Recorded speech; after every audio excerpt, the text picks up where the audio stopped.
բիզնես անելու համար բիզնեսմենը չպետք է նստի։ Կարող են տանեին փակեին, հետո նոր պարզեին, սխալ կա թե չէ։ Ասում անկախ նրանից թե դու ինչքան հարուստ ես, կարմիր լույսի տակ անցնելը, ոնց որ նույն արարքն է, ոնց որ բոլորը նույն գումարն են տուգանվում։ Անշարժ գույքի գները Երևանի կենտրոնում վերջին 10 տարում աճել է 2 անգամ։ Դու կարող ես շատ գումար աշխատել, բայց միևնույն ժամանակ լինել ֆինանսական ռիսկի մեջ։ Դու կարող ես արթնանալ երբ ուզում ես, կարող ես անել այն ինչը ուզում ես, կարող ես ժամանակ տրամադրել ընտանիքիդ, հոբիներիդ, ինքնազարգացմանը, հետաքրքիր նախագծերի։ Դու ունես այնքան пассив եկամուտ, որ կարող ես ընդհանրապես չաշխատել եւ քեզ անհրաժեշտ բոլոր ծախսերը կարող ես փակել։ Ինչ ես կարծում, հնարավոր է ստեղծել $1 միլիարդ բիզնես ընդամենը մեկ աշխատողով։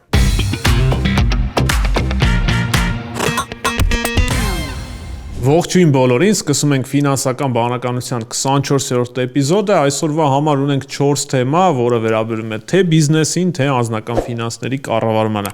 Այնպես որ բաժանորդագրվեք մեր ալիքին, գնացինք։ Մեր նախորդ էպիզոդներում մենք շատ ենք խոսել, որ բիզնես անելու համար բիզնեսմենը չպետք է նստի ու նախաձեռնվել է մի հատ փոփոխությունների փաթեթ, որը քիչ շատից մեղմացնում է այդ հարցը։ Կարճ բացատրեմ, թե ինչն էր խնդիրը։ Երբ որ հարկայինի տարբեր ստուգումների ընթացքում, դա կլիներ համալիր ստուգում կամ կլիներ օպերատիվ ինչ-որ հետախուզական աշխատանքի ընթացքում, հարկային ներկայացուցիչները կատարում են որոշակի նախնական հաշվարկ, որ բիզնեսը ինչքան հարկա թաքցրել կամ չի վճարել, ենթադրաբար։ Հենց այդ գումարը 10 միլիոն անցնում էր, իրանք պարտավոր էին այդ ինֆորմացիան փոխանցեն քննչական մարմիններին, նրանք էլ որոշում կայացնեն դրա հիման վրա քրեական գործ հարուցում են, թե չէ։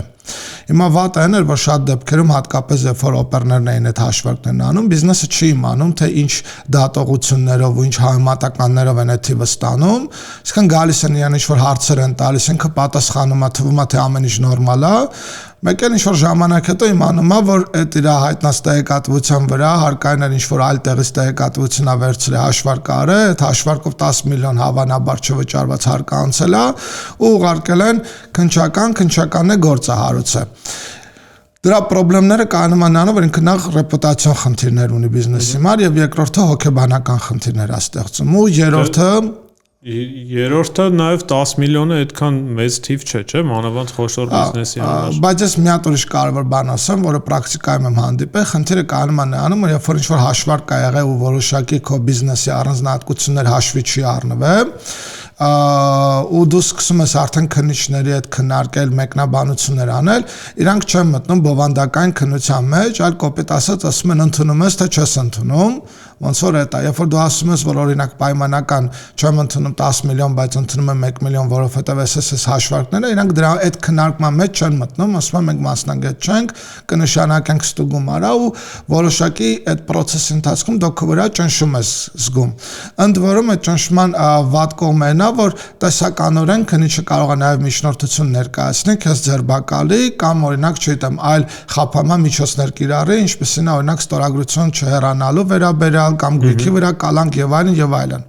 Ու իմ կարծիքով process-ի ամենամեծ թերությունը կանում են այն, որ դու հարկայինի ներկայացուցիչների հետ դեռ կարող ես երկար մասնագիտական քննարկում ունենալ, բերել հավելյալ, չգիտեմ, արգումենտներ կամ ապացույցներ, ու այդ ռեսուրսը չսպառված միանգամից ընկնում էր մեկ ուրիշ դաշտ, որտեղ խաղի կանոնները շատ ավելի ուրիշ են, ընդ որում բիզնեսների մեծ մասը որոշակի փորձ ունեն, օրինակ հարկայինի ներկայացուցիչներ շփվելու, բայց քննչականում արդեն դժվար է առանց փաստաբան, խաղի կանոնները մի քիչ ավելի ուրիշ են, երբեմն գործի ձևական կողմը շատ ավելի կարևոր է դառնում, քան բովանդակայինը։ Ու կար ընդհանուր կարծիք, որ հարկային իր ռեսուրսը դեռ չսպառած, հարցը բարձելու, ոնց որ փոխանցում էր քննչականին, որտեղ օրենքը այդպեսին էր։ Իսկ ռեալ դեպքեր եղել են, որ ձերբակալ են, հետո բաց թողնեն։ Եղել են դեպքեր, երբ որ ոնց որ քննիչը մտածել է, որ կա ռիսկ, որ օրինակ գործարարը կարող է փակնի եւ միջնորդությունը ներկայացվել, որպեսզի ձերբակալեն, կամ ձերբակալությունը եղել է նաեւ ոնց որ հավելյալ ճնշում գործադրելու գործիք, կա որոշակի վիճակագրություն, սպայն տենց մի քիչ դժվար ասել, բայց այդպիսի դեպքեր կան։ Բայց կոպիտ ասած, այս ամեն ինչը այն լոգիկայով էր աշխատում, որ կարող են տանեին փակեին, հետո նոր պարզեին, սխալ կա թե չէ։ Ընդ որում, ասենք կարող է պարզվել, որ պայմանական, ասենք ինչ-որ խախտում է եղել, ոչ թե դիտավորյալ, այլ միտումնավոր ու ոչ թե օրինակ պայմանական 15 միլիոն, այլ օրինակ 1 միլիոն դրամի խախտում։ Ես օրինակ պրակտիկայում դեպքեր եմ ունեցել, երբ որ եղել է շփում հատկապես օպեր ներկայացուցիչների հետ, ու մեզ թվացել է, որ մենք բավականին համոզիչ մեր փաստարկները ներկայացրել ենք ու չենք ունեցել տպավորություն, որ դա չի ընդունվել, որովհետև մեզ հիմա շատ համոզիչ ա եղել։ Հետո որոշակի ամիսներ անցնում եք իմանում ես, որ քրեական գործահարություն ինչ-որ գործողություններ տեղի ունեցել ու արդեն ինչ-որ փոքրիկ խնդիրը դառած մեծ նոր բիզնեսը դրա մասին տեղեկանում է, այնինչ երբ որ այդ բային ասեն, որ ենթադրենք օրինակ համոզիչ չի, կարող է մեկ ուրիշ փաստարկ կամ այլ ուրիշ ապացույց ներկայացնենք ու հարցը այդ մակարդակում փակվեր, հա, կամ բացատրենք, որ օրինակ որովհետեւ տնտեսական իմաստ չունի այդ ամեն ինչը անելու, տենց իմ պրակտիկայից եմ ասում ու դա եղել է հիմնական այն արգումենտները, որը ես էլ մասնակցել եմ այս խնդրի քննարկմանը տարբեր հարթակներում ու բերել եմ կոնկրետ դեպքեր, որ օրինակ լավ մենք ինչ-որ կարող փաստարկ բերենք համոզիչ չի եղել կամ ասել ենք չեն հավատացել, կարանք նաև ապացուցենք, կարանք նաև այլ չգիտեմ ինչ-որ գրություններով կամ բանով դիմացի կողմից հաստատումներ բերենք,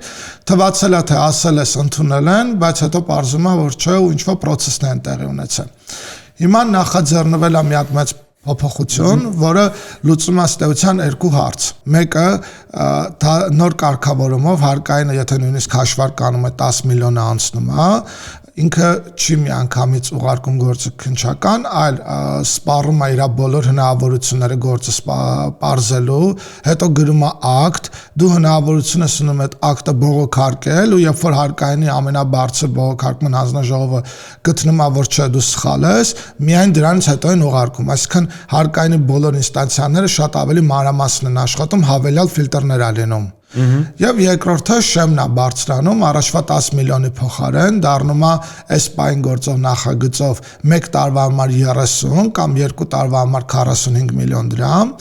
այդ կհամարվի խոշոր չարաշահում, եւ առանձնահատուկ խոշորի դեպքում 50 ու 2 տարվա համար 75։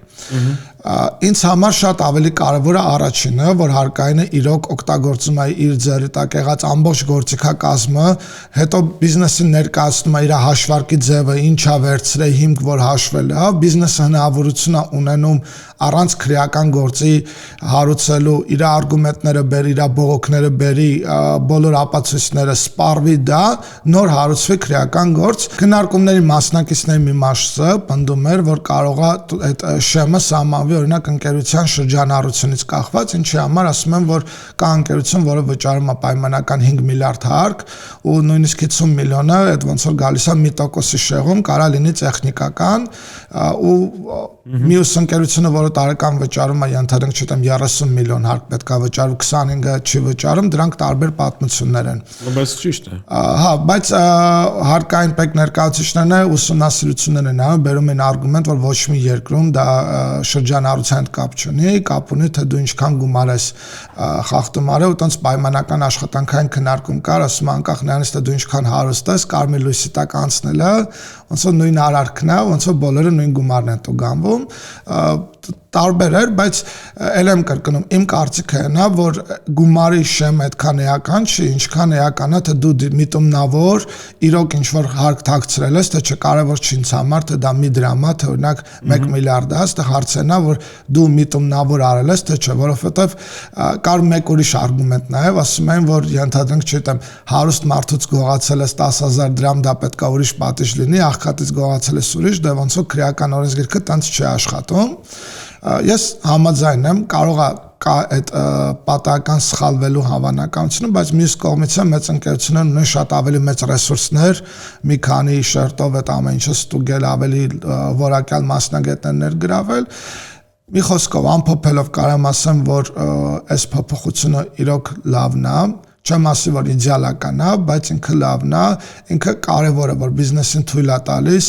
տեղեկանալ, թե իր շուրջ ինչ հաշվարկ են արել ու կարողանա այդ իր շահերը ներկայացնի, բացատրություններ ներկայացնի։ Իմ արգումենտը հետևյալն էր, որ հիմնավորումի մեջ գրած էր, որ բիզնեսներին տանք լսված լինելու իրավունքը, ու ես ժողովներից մեկի ժամանակ ասացի, որ բացի լսված լինելու շատ կարևոր է, որ նաև հասկացված լինելու իրավունքը իրացվի, որ դու ինչ-որ արգումենտ ես բերում, քեզ լսելուց բացի նաև հասկանան դու ինչ ես ասում ու նոր ըստ դրա որոշում կայացնեն։ Իրականում սրա մասով շատ դժգոհություն կար ու ես իշքան զգում եի այդ դժգոհությունը ավելի շատ այսպես վիրավորանքի հասնող դժգոհություն էր բիզնես համայնքի կողմից, որովհետև առաջին հայացքից իրենք զարգացնում են իրենց բիզնեսը ու նաև հարկ են վճարում, բայց մյուս կողմից կարծես այլ աչքով պետությունը իրենց նայեր ոչ միայն այն աչքով, որ իրենցից պետք է մաքսիմալ գումար հարկել, այլ նույնիսկ հանցագործի աչքով, հա, պոտենցիալ հանցագործի աչքով էր նայում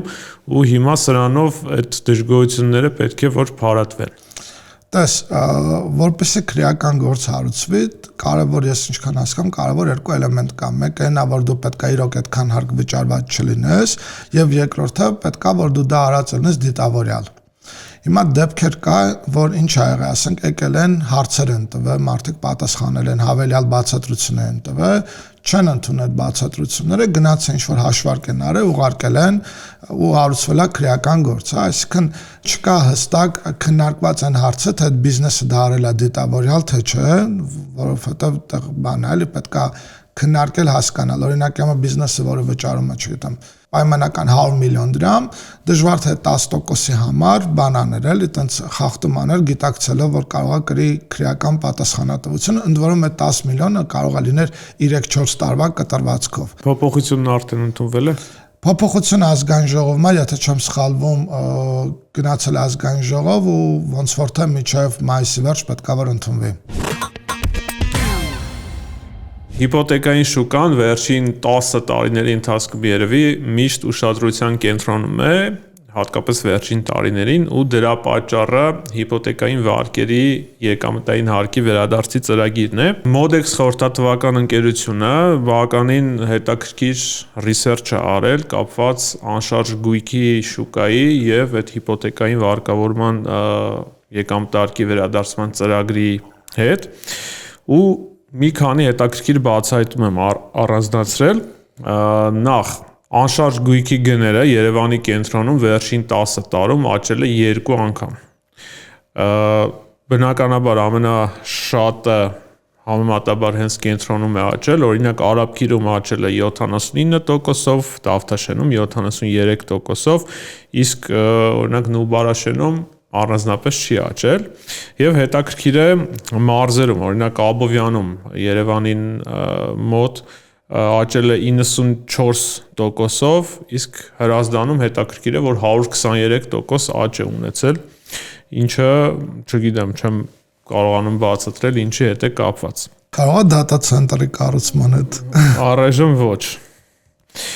շուկայում շատ հետաքրքիր կենտրոնացում կա, ուրեմն բոլոր հիպոթեկային վարկերի 42%-ը տրամադրել են ընդամենը 2 բանկ։ Շուկայի առաջատարը Ամերիա բանկն է, որը 23% ունի, եւ երկրորդը Արչին բանկն է 19%։ Մնացած բանկերից ամենաշատը ունի Ամիո բանկը, որը ընդամենը 8% ունի ու դրանից արդեն մյուս բանկերը շատ ավելի հավասարաչափ են, հա, բաշխված։ Իսկ այս երկու բանկերը շատ մեծ տոկոս ունեն։ Ընդ որում հիպոթեկային վարկերի պորտֆելը վերջին 10 տարում աճել է 9 անգամ, հասնելով 1.7 տրիլիոն դրամի կամ 4.4 միլիարդ դոլարի։ Ու ինչքան էլ որ այսպես դժգոհություններ կան շատ հաճախ, որ այս ինչքան շատ վարկ է, ոնց է ժողովուրդը դրա տակից դուրս գալու, ուշադրություն 0.15% է ընդամենը անհուսալի վարկերի ցուցանիշը, ինչը շատ ցածր տոկոս է։ Հիմա, չգիտեմ, կարանք տարբեր ձևի մոտենանք, ես տեսնում եմ նաև երբեմն ընդդիմադիր ուժերի կողմից, երբեմն մամուլում, այսպես շատ սուր քննադատություն կա վարկերի հետ կապված, բայց եթե խնդիր չկա վարկերի վճարման հետ կապված, ուրեմն առայժմ ամեն ինչ գոնե ֆինանսական մասով նորմալ է գնում։ Դրա մի քանի պատճառներ կա, մեկը նա, որ հիպոթեկային վարկերի մեծ մասը ունեն տոկոսների հետ վերադարձը, փաստացի մարդիկ վճարում են պայմանական ասեմ, սկզբի տարիներին երևի 1/6-ն է լինում, հա, վճարման մայր գումար մնացածը տոկոսն է լինում, որը հետ է գալիս։ Այդ մեկու այդ բերը քիչ-քիչ աստիճանաբար մեծանալու է, այսինքն համամասնությունը փոխվելու է, ուտեղ ոնց որ դեռ ռիսկային վճարումները շատ հեռու են։ Okay, բայց որպես նման հիպոթեկային վարկ ունեցող ուրիշ բան ասեմ, որ սովորաբար առաջին տարիներին դեռ շինարարությունը ավարտված չի լինում ու նույն այդ վարկառուները շատերը նրանցից վճարում են եւ օրինակ բնակարանի վարձ եւ հիպոթեկի գումարը։ Ու միևնույն է Այն որ տենց սպայն ինչ-որ ակնառու վճարումների հետ կապված տենց գլոբալ խնդիրներ չկան, դա ակնհայտ է ու նաև վիճակագրություն է ցույց տալիս, ինչը իրականում լավ է, այսինքն նշանակում է, որ այդ վարկերը իրանք ճիշտ են տրամադրվել։ Մի հատ կոմենտ էլ ուզում ասել, երբ որ դու ասում ես բանկերի հետ կապված, նույն ես էլ ունեմ այդ հիպոթեկային վարկը ու իմ case-ով պատմեմ, բայց ընդհանրում այդ case-ը նաև շատ բան է։ Հիմնականում ինչ է լինում, որ կառուցապատողը համագործակցում է մեկ բանկի հետ ու հենց այդ բանկը ոնց որ նաև մեծամասամբ բոլոր վաճառքների հիպոթեկային բանն է սպասարկում, տրամադրելով համեմատաբար ավելի արտոնյալ տոկոս ու հավանաբար հենց այս բանկերն են, որոնք կառուցապատողները շատ են աշխատել ու կարողացել են ոնց որ ֆինանսավորել այդ կառուցապատումները եւ միևնույն ժամանակ իրավունք ձեռք բերել, առաջնային իրավունք ձեռք բերել այդ կառուցապատողի կողմից վաճառվող բնակարանների հիպոթեկային վարկավորում իրականացնեն։ Եվ բնականաբար այս թեմային մենք էլի անդրադարձել ենք, բայց ինչքան է պետական բյուջեն վճարում, հա, դրա համար, ուրեմն այս 10 տարվա ընթացքում արդեն վերադարձվել է 305 միլիարդ դրամ, ընդ որում հատկապես մեծ աճ տեղի ունեցել 2018 թվականից սկսած, թեև ծրագիրը գործել է 2014-ից, բայց սկզբնական տարիներին այդքան շատ չեն օգտվել, առաջին տարվա ընթացքում ընդամենը 500 քանի մարդ է օգտվել, իսկ հիմա այդ թիվը արդեն 65000-ի է մոտեցել, այդքան քաղաքացի ունեն այս ծրագրով եկամտային հարկի վերադարձի ծրագրով հիպոթեկային վարկ 2025 թվականին 96 միլիարդ դրամ է վերադարձվել եկամտարկի տեսքով սա բոլոր վճարված հարկերի 3.6%-ն է ու ամենածանր այսպես բեռը բյուջեի վրա սպասվում է առաջիկա տարիներին մինչև 2030 թվականը երբ որ այդ բեռը կազմելու է 98 միլիարդ դրամ, դրանից հետո նոր այսպես կորը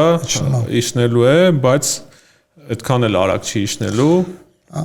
Ինչ 18 թվականից ըստ ումա դա մի քանի պատճառ կա։ Մի պատճառն է, որ բոլորս ակնհայտ հասկանում ենք, որ այդ թվականից սկսած շատ բիզնեսներ սկսեցին ստվերից դուրս գալ ու նաև գրանցել ոնց որ աշխատակիցների ճիշտ աշխատավարձերով, ոնց որ այդ հնարավորություն ունեցան այդ մարդիկ իրանց վճարված հարկերից հետ ստանալ, ենթադրում եմ, որ դա եղել է խթաններից մեկը, եւ երկրորդը ոնց որ նաև այդ process-ը բերեց նրան, որ զուգահեռ ոնց որ կառուցապատումն ու առաջարկը չէ, ոնց որ կտրուկ շատացավ ու տարբեր պրոյեկտներ սկսվեցին արվել, ոնց որ այդտեղ բանկա պատճառը հետևանքային կապ կա։ Հիմա չնայած 2030-ից այդ բյուջեի վրա բեռը սկսելու է իջնել, բայց վերջերս վարչապետ Նիկոլ Փաշինյանը մեկ այլ ծրագրի մասին նախնական այսպես ինֆորմացիա հայտնեց քաղաքացիների հետ հանդիպան ժամանակ, որը վերաբերում էր վթարային շենքերին ու այսպիսի մի ծրագիր կա, որ վթարային շենքերի համար գործի եկամտարկի վերադարձի ծրագիրը հենց Երևանում, այսինքն կառուցապատողը վերցնում է վթարային շենքը, դրա փոխարեն նորն է կառուցում, այդ շենքի բնակիչներին տալիս է բնակարաններ այդ շենքում եւ մնացած հարկերի, մնացած բնակարանների վաճառքի վրա գործում է եկամտարկի վերադարձի ծրագիրը ու այս նշանակում է, որ ամեն դեպքում եթե այս ծրագիրը կյանքի կոչվի, միևնույնն է բյուջեի վրա այսպես ստաբիլ որոշակի բեռ կլինի հիպոթեկային վարկերի հետ կապված։ Ու մենք վերջերս խոսում էինք, որ օրինակ ինչքանով է հետաքրքիր ներդրումը Երևանում անշարժ գույքի մեջ եւ այլ ներդրումային գործիքներում։ Հիմա քանի որ այս տվյալը ունենք թվերով վերջին 10 տարին կարող ենք նայել։ Օրինակ, եթե 2014 թվականին ներդրում անելու լինեիք, որ ներդրման տեսակը ինչ եկամտաբերություն կապահով էր։ Ուրեմն Երևանի կենտրոնում անշարժ գույքը ինքը մոտ 100% աճ է ունեցել, հա, կրկնապատկվել է գումարը։ Եթե այդ ժամանակ ներդրում անեիք S&P 500 ինդեքսում, ավելի լավ եկամտաբերություն կլիներ, 178% է աճը եղել,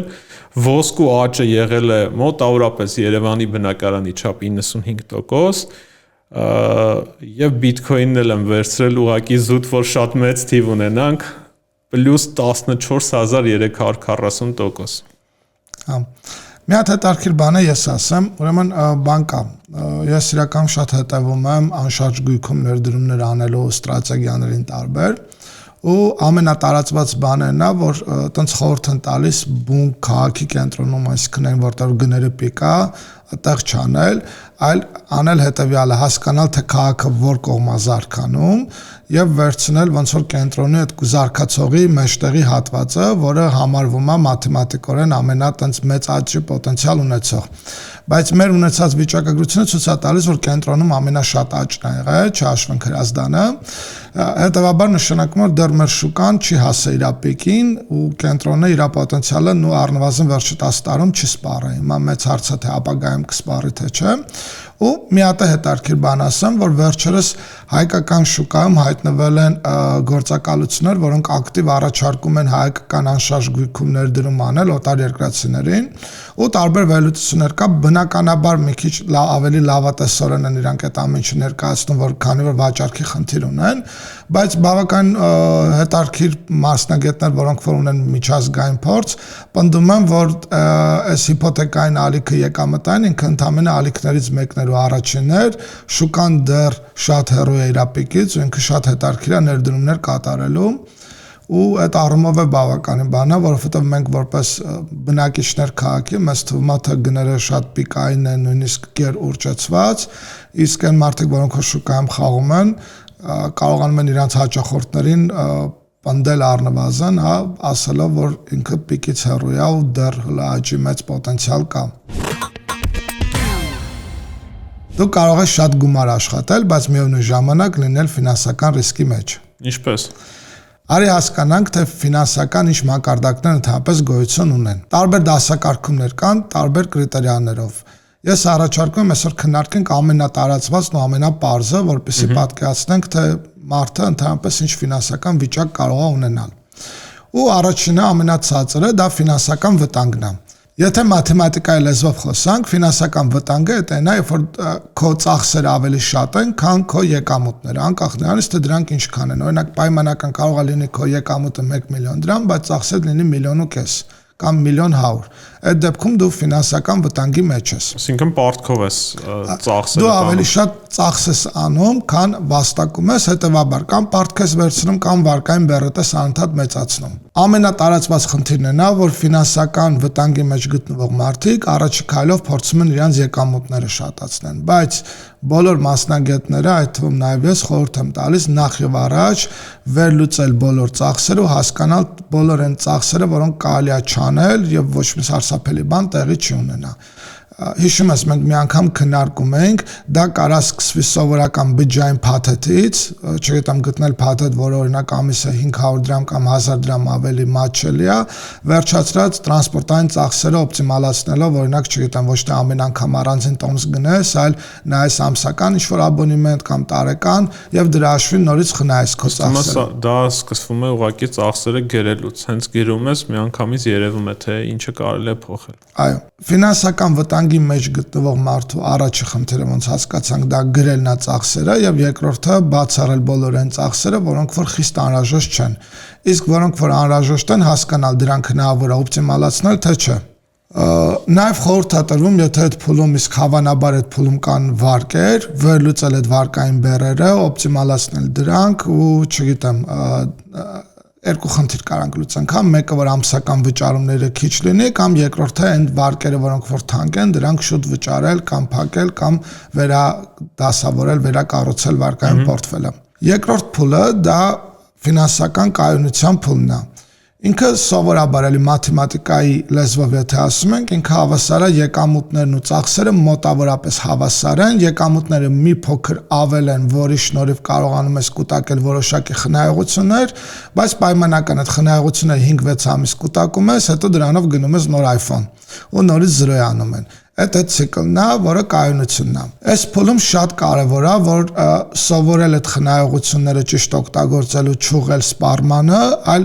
ամենաճիշտ փուլն է սկսել ինչ-որ փոքրիկ ներդրումներ անել։ Դրանք կարան լինեն բանկում ավանդ դնելուց սկսած, վերջացրած բաժնետամսեր կամ պարտատամսեր գնելուց, կամ օրինակ, չգիտեմ, ներդնել անշարժ գույքում կամ կամայական այլ ներդրումային պրոյեկտում։ Այս մակարդակի իրականում վտանգը այն է, որ եթե ինչ-որ չնախատեսված բան տեղի ունենա, օրինակ աշխատանք կորցնես կամ եկամտի աղբյուր կորցնես կամ ինչ-որ վատ բան տեղի ունենա, որը ծախս կպահանջի, դու չունես այդ հավելյալ բարձիկը անվտանգության ծախսը փակելու համար։ Ու սովորաբար նման ցնցումներից հետո շատ դժվար է լինում ուշքի գալը։ Ու այս փուլում եթե դու գտնվում ես ու հիմա նայում ես, մտածում ես, որ դու այս փուլում ես գտնվում, կա երկու կարևոր խնդիր, որ պետք է լուծես։ Մեկ այդ ֆինանսական բարձիկի ստեղծելն է, այս ֆինանսական կայուն բարձիկը դա համարվում է մոտավորապես այն գումարը, որը քեզ անհրաժեշտ է 2-ից 6 ամիս քո մինիմալ կենցաղային ծախսերը փակելու համար, եւ երկրորդը ստեղծել առաջի пассив եկամուտները։ Пассив եկամուտ երբ որ ասում ենք, դա նա, որ ոչ թե դու աշխատավարձ ես տանում, այլ օրինակ բանկում գումար ես դրել եւ առանց ինչ-որ հավելյալ գործ անելու ստանում ես տոկոսներ կամ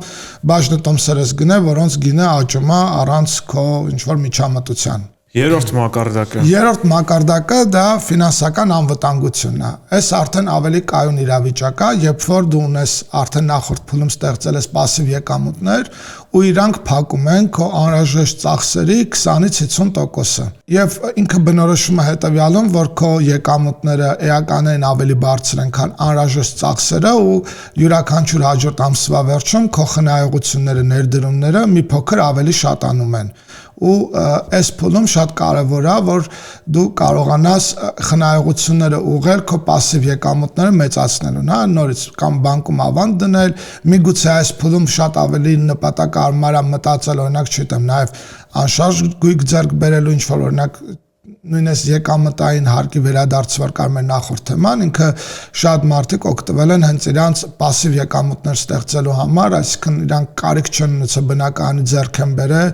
ու օգտվելով պետական աջակցությունից իրանց ապագա пассив եկամուտ են ստեղծել, որտեղ պլանավորում են բնակարանները վարձով տան եւ նաեւ ինքը ներդրում է, որտեղ բնակարանը ոնց որ հասկացանք տարիների ընթացքում իր գինն է մեծացնում։ Այս փուլում դու քո առջև դնում ես նպատակ քո пассив եկամուտները անընդհատ մեծացնել ու հասցնել նրան, որ իրանք փակեն քո կենսական անհրաժեշտության բոլոր ծախսերը։ Հենց դրան հասնում ես, անցնում ես հաջորդ փուլին, ֆինանսական կայունության, որը կոչվում է անկախություն։ Լավ է հնչում։ Նայ, ֆինանսական անկախությունը ինքը այն է, որ դու ունես այնքան пассив եկամուտ, որ կարող ես ընդհանրապես չաշխատել եւ քեզ անհրաժեշտ բոլոր ծախսերը կարող ես փակել։ Իսկ այդ շատ պլյուսներ ունի, դու կարող ես արթնանալ երբ ուզում ես, կարող ես անել այն ինչը ուզում ես, կարող ես ժամանակ տրամադրել ընտանիքիդ, հոբիներիդ, ինքնազարգացմանը, հետաքրքիր նախագծերի, այդ նախագծերը կարող են շատ ավելի հեշտ գումար բերել, քան մինչև այդ էջ դու աշխատում, երբ որ ծանրության տակ էիր, հա։ Սովորաբար հենց ֆինանսական անկախության փուլում գտնվող մարդիկ իրանք սկսում են փոխել իրանց գործունեության ոլորտը ու տեսակը, քանի որ կախվածություն չունեն, զգում են իրանց այդ անկախությունը եւ կարող են իրենց թույլ տալ, օրինակ, չգիտեմ, նույնիսկ շատ սիրելի աշխատանքից, բայց այնուամենայնիվ դուրս գալ եւ սկսել սեփական բիզնեսը կամ ինչ-որ պաուզա վերցնել, հավելյալ կրթական ինչ-որ ծրագրերի մասնակցել ու ամենից սկսել զրոյից առանց անհանգստանալու, որ ամսվա վերջում կոմունալները ով է վճարելու։ Ինքը շատ բաղձալի ոնց որ իրավիճակ է, բայց կա եւս մեկ մակարդակ, որը կոչվում է ֆինանսական ազատություն։ Ինչով է տարբերվում անկախությունը ազատությունից։ Ազատությունը այն է, որ քո пассив եկամուտները ոչ թե փակում են մենակ քո անհրաժեշտ ծախսերը, այլ փակում են բոլոր այն ծախսերը, որոնք դու ուզում ես քեզ թույլ տալ։ Օրինակի համար ուզում ես, չգիտեմ, գնաս Ֆրանսիայում 1 ամիս ապրես եւ վարձես ինչ-որ մի հատ փոքրիկ նավակ, դրա վրա ապրես կամ, չգիտեմ, շուրջ երկրյա ճամփորդություն իրականացնես ու քո пассив եկամուտները թույլ են տալիս բոլոր այդ ծախսերը փակել։ Դե մինչև էդ էլ ված չէր։ Ես առաջարկում եմ, որ ամեն մեկը մի հատ մտածի թե ինքը որ փուլում է գտնվում, որ մակարդակում է գտնվում ու ինչ է անում հաջորդ մակարդակ անցնելու եւ որն օրինակ չգիտեմ առաջիկա 3-4 տարվա համար իր համար ասում են target-ը, որ մակարդակին է ձգտում հասնել ու ինչ այլ life hack-ներ կան, որ տենց կօգնեն, օրինակ չգիտեմ, ֆինանսական վտանգից հասնել մինչև ֆինանսական ազատություն։ Եթե հարցեր կլինեն, գրեք մեկնաբանություններում, իսկ մենք այս շարքը կարծում եմ շարունակական կդարձնենք։ Ինչ ես կարծում, հնարավոր է ստեղծել $1 միլիարդ բիզնես ընդամենը 1 աշխատողով։ Դրա մասին շատ են խոսում, հատկապես AI տեխնոլոգիաների դուրս գալու, այդտեղ հարցը ոչ թե հնարավոր է թե չէ, հարցը նա թե երբ կլինի դա հնարավոր։ Այո, եւ դրա մասին Սեմ Ալտմանն է շատ խոսում, OpenAI-ի ղեկավարը, որը նույնիսկ իր ընկերների հետ այսպես գրազ էր եկել, թե հենց երբ է դա լինելու ու հիմա Ալտմանը հենց պնդում է, որ դա եղել է, որովհետեւ մի շատ հետաքրքիր ընկերություն կա։ Ուրեմն ամերիկացի Մեթյու Գալահերը ստեղծել է բիզնես, որը 2025 թվականի արդյունքում ունեցել է $401 միլիոն եկամուտ։ Ու այդ ինքը արել է առանց օֆիսի, առանց թիմի, առանց կոդ գրելու, ընդամենը $20,000 նախնական ներդրումով եւ ունի ընդամենը 1 աշխատող, այդ իր եղբայրն է։ Ուրեմն ինչ է արել, նա 2024 թվականին ստեղծել է Medvi ստարտափը, որը on-line հարթակի միջոցով բոլոր այն ամերիկացիներին, որոնք ցանկանում են նիհարել, տրամադրում է նախ բժշկի խորհրդատվություն, որպեսզի բժիշկը նշանակի համապատասխան դեղամիջոցները եւ հետո ապահովում է այդ դեղամիջոցների դեղատնային միջոցով առաքումը այդ ցանկացողներին։ Ամերիկայում այս ամեն ինչը մի քիչ խուճուճ է աշխատում, չես կարող այսպես միանգամից գնալ դեղատուն ինչ որ ուզում ես առնել, խոսքը այդ շատ տարածված հիմա GLP-1 պրեպարատների մասին է։ Ու ինչ է արել ինքը նախ այդ on-line հարթակի ամբողջ կոդը գրել է ChatGPT, Gemini, Claude այդ գործիքների միջոցով մարքեթինգի համար բոլոր վիզուալները Midjourney-ով, բոլոր վիդեոները Runway-ով ստեղծել է AI ագենտների ցանց եւ Eleven Labs-ի միջոցով ձայնային այսպես support է ապահովել, այսինքն բոլոր հաճախորդների հետ աշխատում են այդ ագենտները, որոնք պայմանավորվում են, բոլոր հարցերին պատասխանում են, գրանցում են պատվերները եւ ապահովում են ներքին համակարգով դրանց իրականացումը։ Նույնիսկ իր ձայնն է կլոնավորել, որպեսզի գործընկերների հետ խոսելիս իր ձայնով խոսեն եւ լրացուցիչ վստահություն ներշնչի։ Եվ առաջին ամբողջական տարին 2025 թվականը փակել է $401 միլիոն revenue-ով,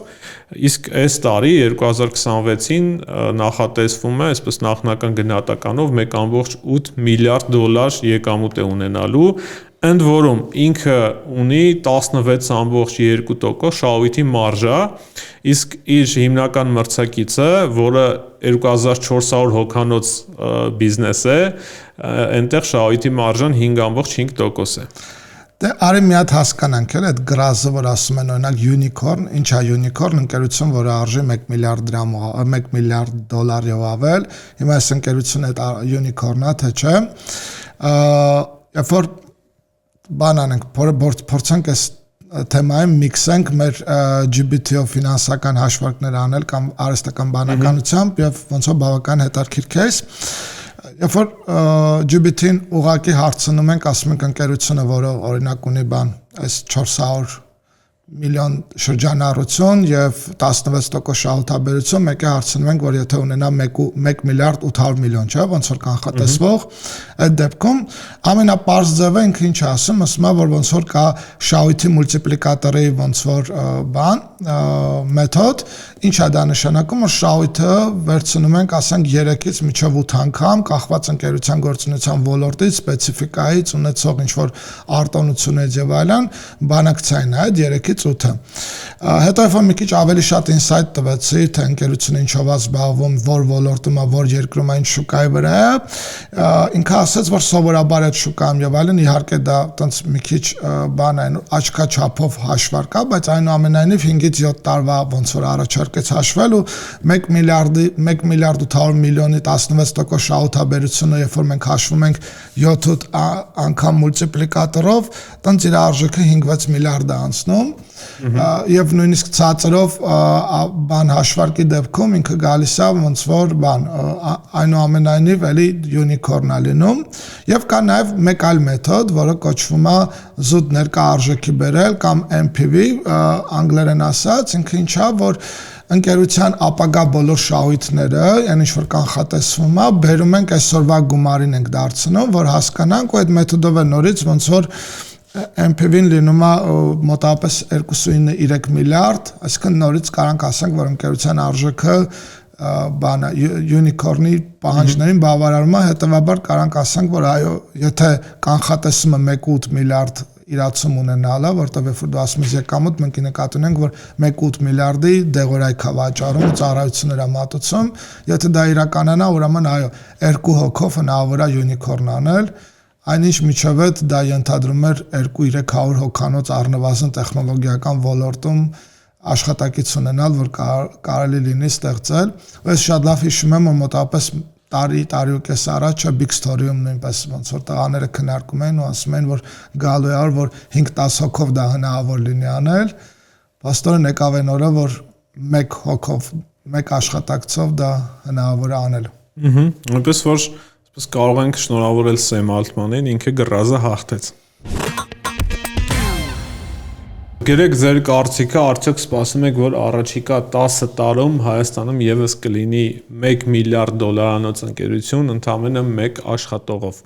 Եվ բաժանորդագրվեք նաեւ How to be Ալիքին, կհանդիպենք հաջորդ էպիզոդում։